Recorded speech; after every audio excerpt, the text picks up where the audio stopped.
Sahabat-sahabat sekalian, ada yang bertanya apa yang harus kita lakukan ketika kita punya suami yang tidak baik, yang bahkan di titik jahat.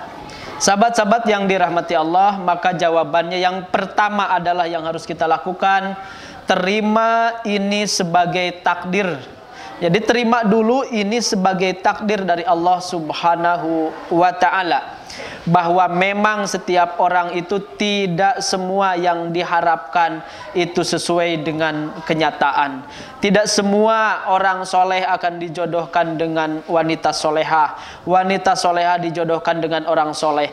Kadang-kadang Allah ya mentakdirkan seseorang itu yang soleh ditakdirkan dengan yang salah, yang taat ditakdirkan dengan yang maksiat, orang yang bakti justru ditakdirkan berjodoh dengan orang yang sering menyakiti.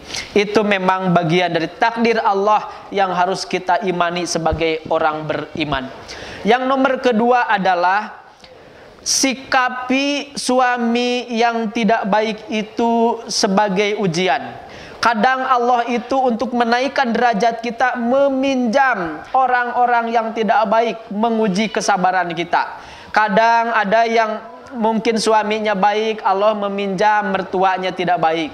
Ada suami baik, mertua baik, kadangkala Allah meminjam saudaranya, kakaknya, adiknya tidak baik. Ya, mungkin kakak adiknya baik, Allah meminjam tetangga yang tidak baik. Ya, terus aja memang hidup itu seperti itu.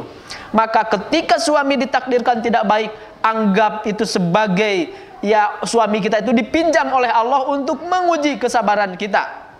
Bahwa orang lain mungkin membeli surga dengan ibadahnya. Mungkin orang lain karena ulama membeli surga dengan kemanfaatan ilmunya. Mungkin orang lain membeli surga karena dermawan, hartawan membeli surga dengan zakat, infak dan sodakohnya. Mungkin kita yang bukan apa-apa membeli surga dengan kesabaran kita. Maka bersabarlah seperti Siti Asyiyah yang mempunyai suami sejahat-jahatnya suami, sekafir-kafirnya suami. Tapi Asyiyah tetap sabar, yang akhirnya Asyiyah termasuk ya penghulu surga atau Sayyidatul Jannah, penghulunya atau ratunya perempuan di surga. Karena suaminya sejahat-jahatnya suami, tetapi dia sabar. Selanjutnya yang nomor ketiga adalah pandanglah ini sebagai ladang ibadah, ladang dakwah. Jadi sikapi suami yang tidak baik itu sebagai ladang dakwah. Gimana caranya ya, strateginya apa, gimana caranya saya harus menginput ilmu banyak supaya saya bisa mendakwahi suami. Mungkin dengan media televisi, radio, ceramah, ya di WhatsApp, ya ini broadcast kebaikan, kita dakwahi suami kita. Jadi jadikan suami kita, sikapi suami kita sebagai mad'u dakwah atau objek dakwah kita. Selanjutnya yang nomor keempat, doakan, ya Allahumma ja'al jauji jaujan solihan.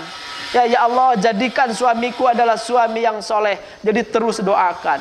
Dan yang terakhir, jika yang tiga tadi sudah kita lakukan, tetapi suami malah tambah parah, bahkan mungkin suka main fisik, membahayakan jiwa kita, membahayakan fisik kita, maka di dalam Islam ada pilihan terakhir.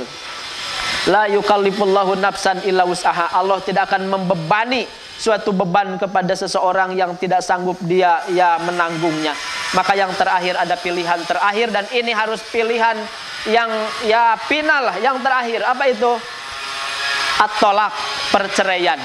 Ya pada akhirnya hidup itu pilihan. Kalau memang sudah tidak bisa dibetulkan, bahkan ibadah kita hancur-hancuran, fisik kita ya terancam dan lain sebagainya, maka ada pilihan, yaitu perceraian. Walaupun itu tidak disukai Allah, tetapi memang daripada terus kita ya menghidupkan kejelekan, ya pada akhirnya kita akan sampai di titik perpisahan. Dan carilah nanti suami yang akan jadi imam benar-benar. Jangan sampai terulang lagi salah memilih pasangan kita. Terima kasih, mudah-mudahan bermanfaat. Wallahu a'lam bishawab. Akhirul kalam. Assalamualaikum warahmatullahi wabarakatuh.